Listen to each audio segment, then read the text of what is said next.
They are going to do a constitutional lens test on it. So I'll just leave the court to go through their process. Publicly called on the chief electoral officer to stop that court reference so the vote could proceed. You've got Albertans fed up with Ottawa's attacks on our energy industry, our farmers, and our provincial autonomy. People who say separation is the only way to protect our life. Alberta just dropped a political nuke after Canada kept blocking every exit with schemes and courtroom tricks.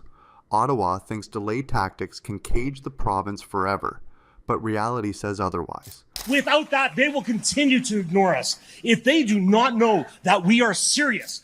Alberta is charging forward with raw determination, proving it's not a province to be controlled.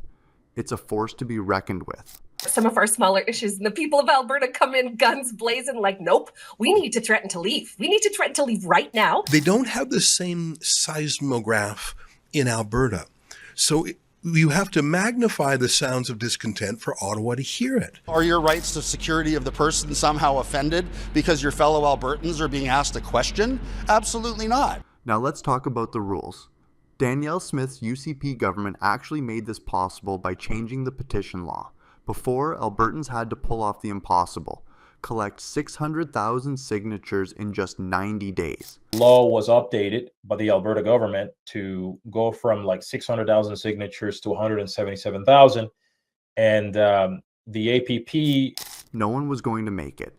Smith's team lowered the bar to 177,000 signatures in 4 months, which is still a massive task. But at least it's human. And here's the kicker. The APP is already bragging that 250,000 Albertans are lined up, pen in hand, ready to sign. That's not just clearing the bar, that's spiking the ball in Ottawa's face. So it's important that Ottawa and the Ottawa media know that there is discontent in Alberta. Leading the charge are names people in Alberta are getting very familiar with. Mitch Sylvester, Jeff Rath, and Dennis Modry. These aren't your usual career politicians hiding behind talking points. They're pushing hard and saying this is constitutional, pointing directly to Supreme Court precedent that gives provinces the right to hold referendums on independence. In other words, they're not bluffing. On what he should and should not do.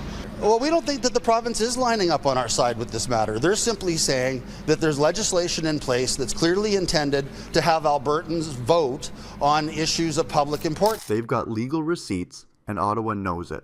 But of course, Canada had to find a way to throw shade. Elections Alberta and Chief Electoral Officer Gordon McClure swooped in with their favorite weapon, bureaucratic nonsense. Instead of letting people vote, McClure shipped the whole thing to court for what he called a constitutional lens test. Translation, stall, stall, stall. They will continue to ignore us. There's one question only, that needs to be on a referendum, and that is, do you support Alberta exiting Canadian Confederation and becoming a sovereign nation? At that point, then you'll be able to negotiate with Ottawa. And this is where the legal firestorm kicked off. McClure claimed the referendum has to respect over 30 different sections of the Constitution and Charter of Rights. But here's the fun part. He didn't even bother to name which ones were supposedly violated. Imagine failing a test and the teacher saying, well, you did something wrong, but I'm not going to tell you what. That's basically Ottawa's entire playbook. APP fired back instantly, calling it exactly what it is. A delay tactic designed to bleed the momentum dry before 2026. Jeff Rath, one of APP's frontliners, basically said, see you in the Court of King's Bench.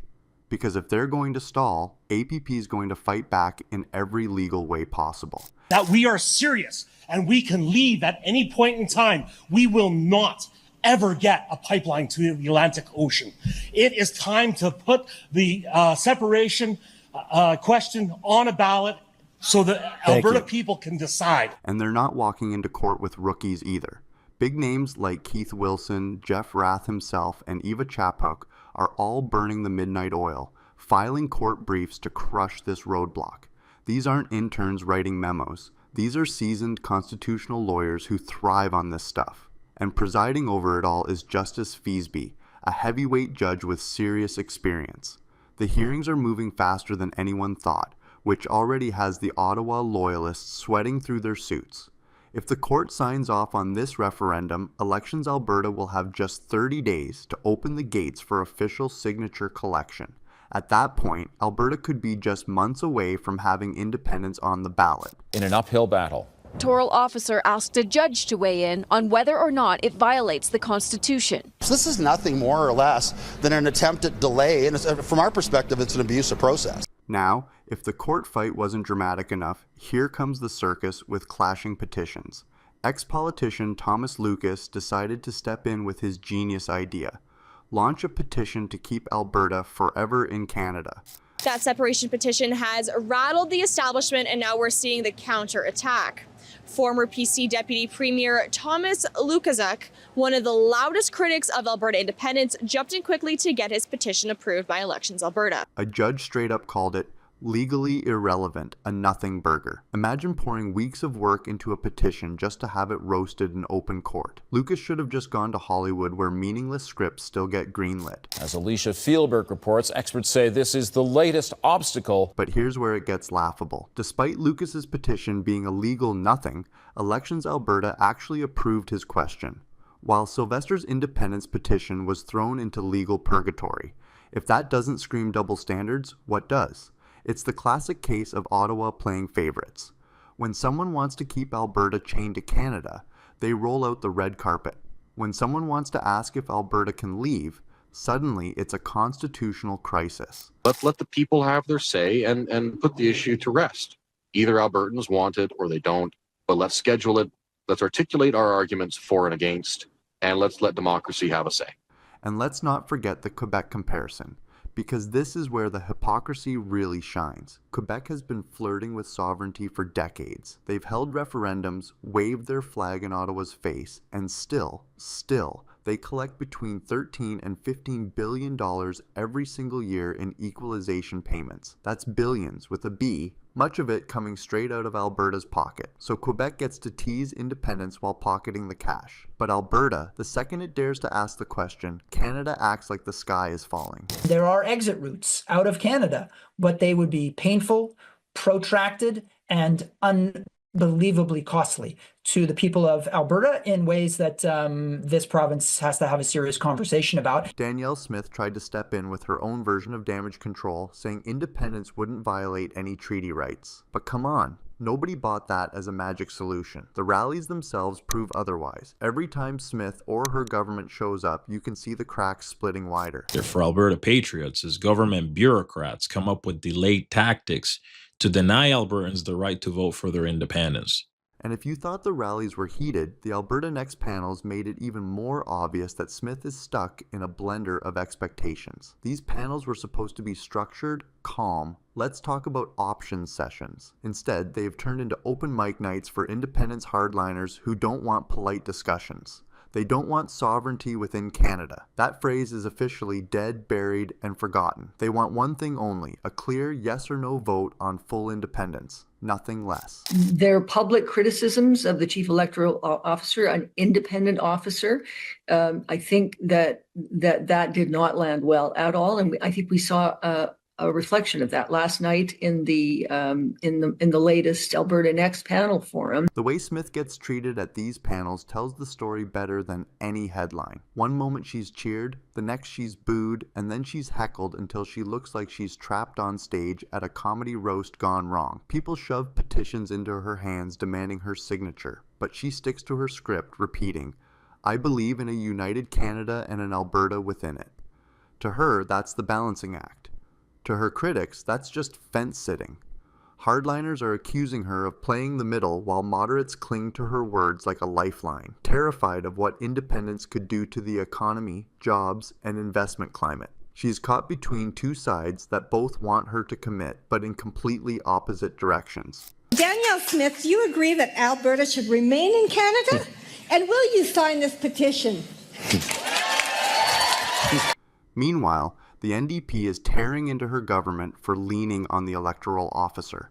They're calling it unbecoming, like UCP just tried to strong-arm the referee. And they're not stopping there. They want the Justice Minister out. Fired. Gone.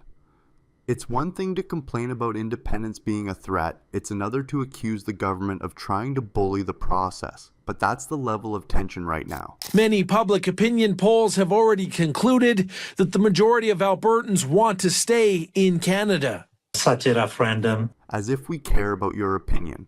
All of this is building toward a nasty calendar.